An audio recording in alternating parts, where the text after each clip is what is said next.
राम राम। ओम नमः शिवाय। भगवान शिव के 12 ज्योतिर्लिंगों में 8वां ज्योतिर्लिंग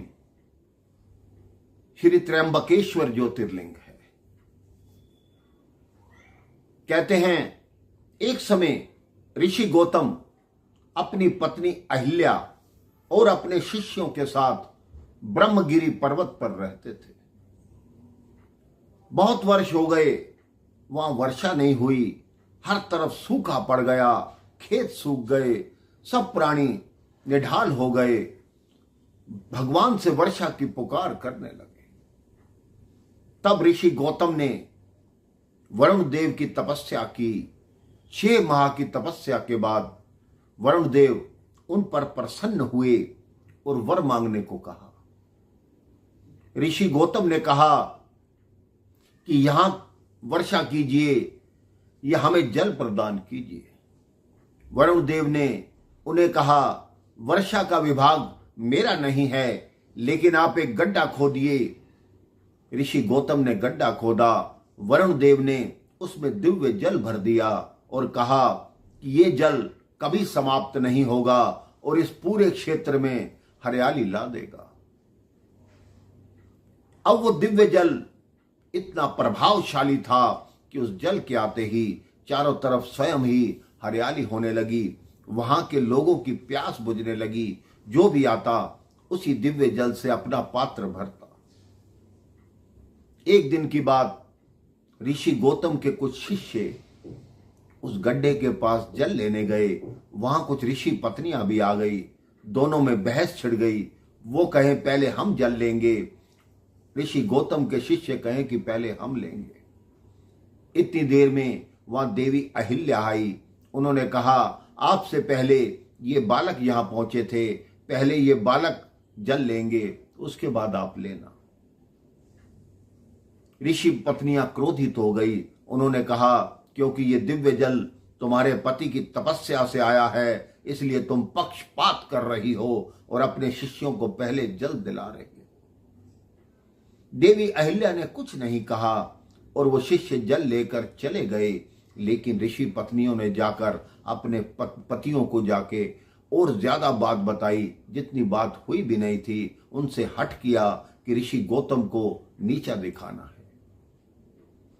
अब उन सब ऋषियों ने तपस्या आरंभ की, वो भी की गणपति जी की। गणपति जी उनसे प्रसन्न हुए और वर मांगने को कहा। उन्होंने कहा, आप कुछ भी कीजिए, लेकिन ऋषि गौतम को हमने अपमानित करना है, उनको नीचा दिखाना है। गणपति जी ने कहा, ऐसा कदापि नहीं होगा, वो तो बहुत उच्च कोटि के ऋषि हैं, उनके साथ ऐसा क्यों करना चाहते हो। तब उन ऋषियों ने कहा, अगर आप हमें वरदान देना चाहते हैं तो हमें यही वरदान चाहिए। गणपति जी ने कहा, ठीक है, तथास्तु, लेकिन इसका परिणाम अच्छा नहीं होगा। कुछ दिन की बात, एक दिन ऋषि गौतम अपने धान के खेत में टहल रहे थे। वहां एक दुर्बल गाय आई। वो गाय कोई और नहीं, भगवान गणपति ही थे। ऋषि गौतम ने देखा एक दुर्बल गाय है। वो अपने हाथ से चारा लेकर उस गाय को डालने लगे। जैसे ही चारे का एक कुछ उस गाय को छुआ, वो गाय वहीं गिर गई और मर गई। अब जो ऋषि और ऋषि पत्नियां थे, वो छुपकर सब कुछ देख रहे थे। वो तुरंत भागे आए कि तुमने गो हत्या की है, तुमको गो हत्या का पाप लगेगा। अब ऋषि गौतम क्षमा मांगने लगे। कहते हैं, मुझे इस गो हत्या के पाप से मुक्त कराओ।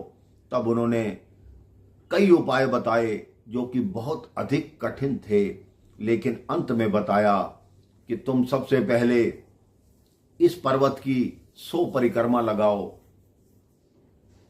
उसके बाद 1 करोड़ पार्थिव लिंग स्थापित करो। फिर गंगा यहां लाओ। उस गंगा के जल से 100 मटके भर के उन लिंगों पर चढ़ाओ। उसके बाद 11 बार फिर परिक्रमा करो, तब तुम्हारा पाप समाप्त होगा।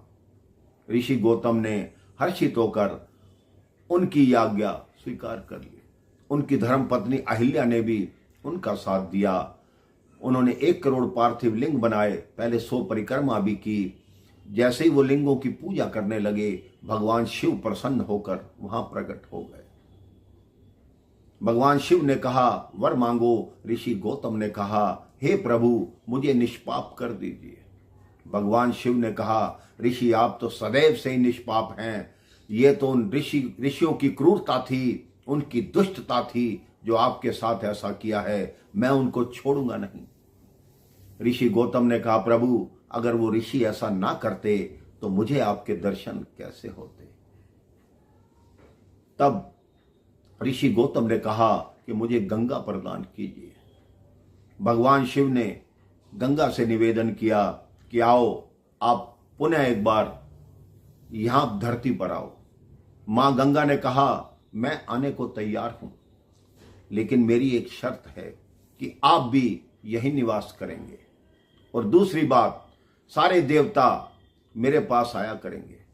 सब देवताओं ने कहा, जब बृहस्पति सिंह राशि में होंगे, हर 11 वर्ष के पश्चात हम आपके दर्शन को अवश्य आएंगे। भगवान शिव ने कहा, ठीक है, आज से मैं भी यहां त्र्यंबकेश्वर के रूप में स्थित रहूंगा।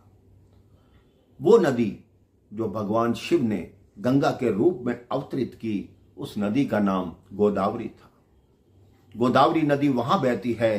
त्र्यंबकेश्वर ज्योतिर्लिंग महाराष्ट्र में नासिक के निकट है, जहां बहुत सारे श्रद्धालु, इतनी भीड़ होती है कि आप विश्वास नहीं कर सकते। सावन में बहुत लंबी पंक्तियां लगती हैं भगवान शिव के दर्शन को। जो भी भगवान त्र्यंबकेश्वर के दर्शन करता है, उसके सब मनोरथ सिद्ध होते हैं, सब बाधाएं दूर होती हैं। राम राम, जय श्री राम, ओम नमः शिवाय।